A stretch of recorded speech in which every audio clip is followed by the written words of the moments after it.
بسم اللہ الرحمن الرحیم۔ صحیح بخاری حدیث نمبر 130۔ سلیم نامی ایک عورت رسول کریم صلی اللہ علیہ وآلہ وسلم کی خدمت اقدس میں حاضر ہوئیں اور عرض کیا، یا رسول اللہ، اللہ تعالی حق بات بیان کرنے سے نہیں شرماتا، اس لیے میں پوچھتی ہیں کہ کیا احتلام سے عورت پر بھی غسل ضروری ہے؟ آپ صلی اللہ علیہ وآلہ وسلم نے فرمایا کہ ہاں، جب عورت پانی دیکھ لے یعنی کپڑے وغیرہ پر منی کا اثر معلوم ہو۔ تو یہ سن کر حضرت سلمہ رضی اللہ عنہا نے شرم کی وجہ سے اپنا چہرہ چھپا لیا اور کہا، یا رسول اللہ صلی اللہ علیہ وآلہ وسلم، کیا عورت کو بھی احتلام ہوتا ہے؟ آپ صلی اللہ علیہ وآلہ وسلم نے فرمایا، ہاں، تیرے ہاتھ خاک آلود ہوں، پھر کیوں اس کا بچہ اس کی صورت کے مشابہ ہوتا ہے؟ یعنی یہی اس کے احتلام کا ثبوت ہے۔ صحیح بخاری حدیث نمبر 131۔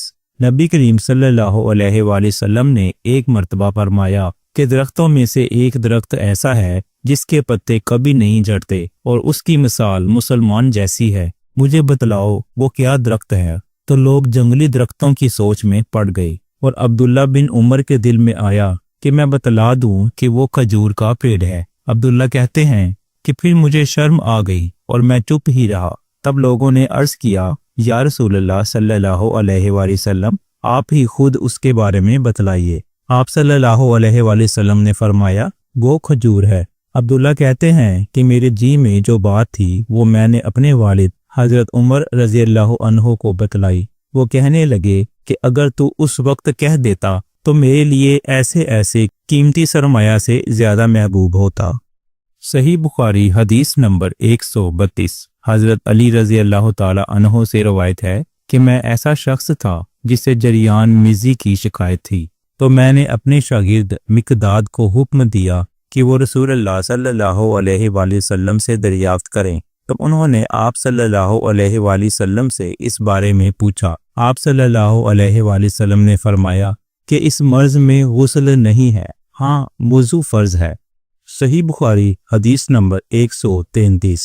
ایک مرتبہ ایک آدمی نے مسجد میں کھڑے ہو کر عرض کیا، یا رسول اللہ صلی اللہ علیہ وآلہ وسلم، آپ ہمیں کس جگہ سے احرام باندھنے کا حکم دیتے ہیں؟ تو رسول اللہ صلی اللہ علیہ وآلہ وسلم نے فرمایا، مدینے والے ذوالحلیفہ سے احرام باندھیں اور اہل شام جوفا سے اور نجد والے قرن منازل سے۔ ابن عمر رضی اللہ عنہما نے فرمایا کہ لوگوں کا خیال ہے کہ رسول اللہ صلی اللہ علیہ وآلہ وسلم نے فرمایا کہ یمن والے یلملم سے احرام باندھیں، اور ابن عمر رضی اللہ عنہما کہا کرتے تھے کہ مجھے یہ آخری جملہ رسول اللہ صلی اللہ علیہ وآلہ وسلم سے یاد نہیں۔ صحیح بخاری حدیث نمبر 134۔ ایک شخص نے آپ صلی اللہ علیہ وآلہ وسلم سے پوچھا کہ احرام باندھنے والے کو کیا پہننا چاہیے؟ آپ صلی اللہ علیہ وآلہ وسلم نے فرمایا کہ نہ قمیص پہنے، نہ ساپا باندھے اور نہ پاجامہ، اور نہ کوئی سر پوش اوڑھے، اور نہ کوئی زعفران اور ورس سے رنگا ہوا کپڑا پہنے، اور اگر جوتے نہ ملے تو موزے پہن لے اور انہیں اس طرح کاٹ دے کہ ٹفنوں سے نیچے ہو جائے۔ صحیح بخاری حدیث نمبر 135۔ رسول اللہ صلی اللہ علیہ وآلہ وسلم نے فرمایا کہ جو شخص حدث کرے اس کی نماز قبول نہیں ہوتی جب تک کہ وہ دوبارہ وضو نہ کر لے۔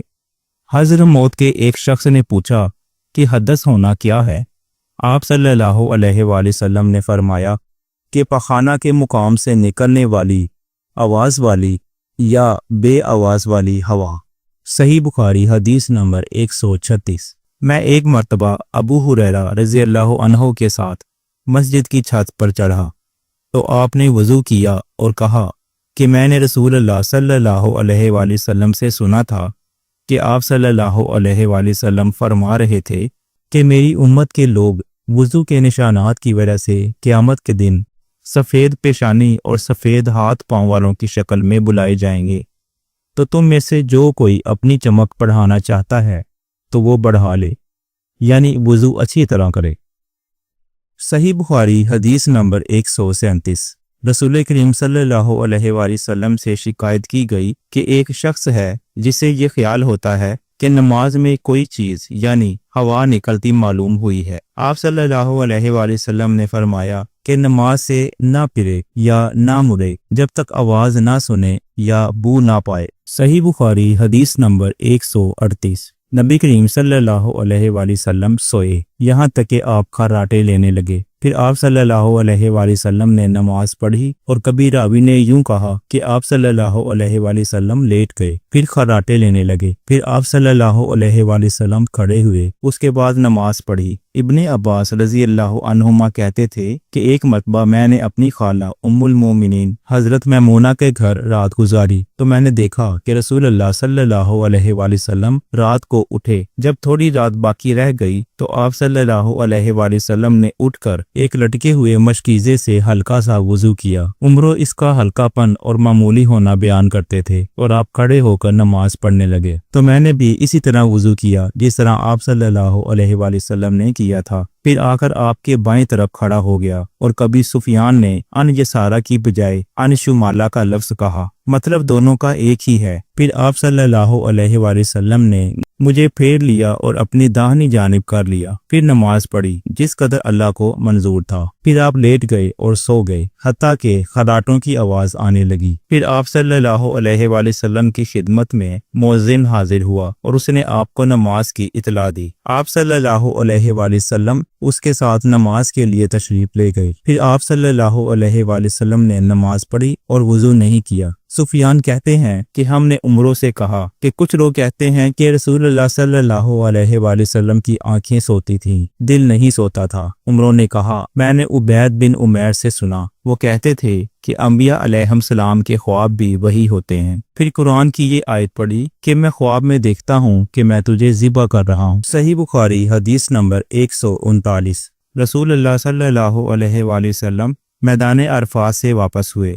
جب گھاٹی میں پہنچے تو آپ صلی اللہ علیہ وآلہ وسلم اتر گئے۔ آپ صلی اللہ علیہ وآلہ وسلم نے پہلے پیشاب کیا، پھر وضو کیا اور خوب اچھی طرح نہیں کیا۔ تب میں نے کہا یا رسول اللہ صلی اللہ علیہ وآلہ وسلم، نماز کا وقت آ گیا۔ آپ صلی اللہ علیہ وآلہ وسلم نے فرمایا نماز تمہارے آگے ہے، یعنی مزدلفہ چل کر پڑھیں گے۔ جب مزدلفہ میں پہنچے تو آپ نے خوب اچھی طرح وضو کیا، پھر جماعت کھڑی کی گئی۔ آپ صلی اللہ علیہ وآلہ وسلم نے مغرب کی نماز پڑھی، پھر ہر شخص نے اپنے اونٹ کو اپنی جگہ بٹھایا، پھر عشاء کی جماعت کھڑی کی گئی اور آپ صلی اللہ علیہ وآلہ وسلم نے نماز پڑھی اور ان دونوں نمازوں کے درمیان کوئی نماز نہیں پڑھی۔ صحیح بخاری حدیث نمبر 140۔ ابن عباس رضی اللہ عنہ نے وضو کیا تو اپنا چہرہ دھویا، اس طرح کہ پہلے پانی کے ایک چلو سے کلی کی اور ناک میں پانی دیا، پھر پانی کا ایک اور چلو لیا، پھر اس کو اس طرح کیا یعنی دوسرے ہاتھ کو ملایا، پھر اس سے اپنا چہرہ دھویا، پھر پانی کا دوسرا چلو لیا اور اس سے اپنا داہنا ہاتھ دھویا، پھر پانی کا ایک اور چلو لے کر اس سے اپنا بایاں ہاتھ دھویا، اس کے بعد اپنے سر کا مسح کیا، پھر پانی کا چلو لے کر داہنے پاؤں پر ڈالا اور اسے دھویا، پھر دوسرے چلو سے اپنا پاؤں دھویا یعنی بایاں پاؤں۔ اس کے بعد کہا کہ میں نے رسول اللہ صلی اللہ علیہ وآلہ وسلم کو اسی طرح وضو کرتے ہوئے دیکھا ہے۔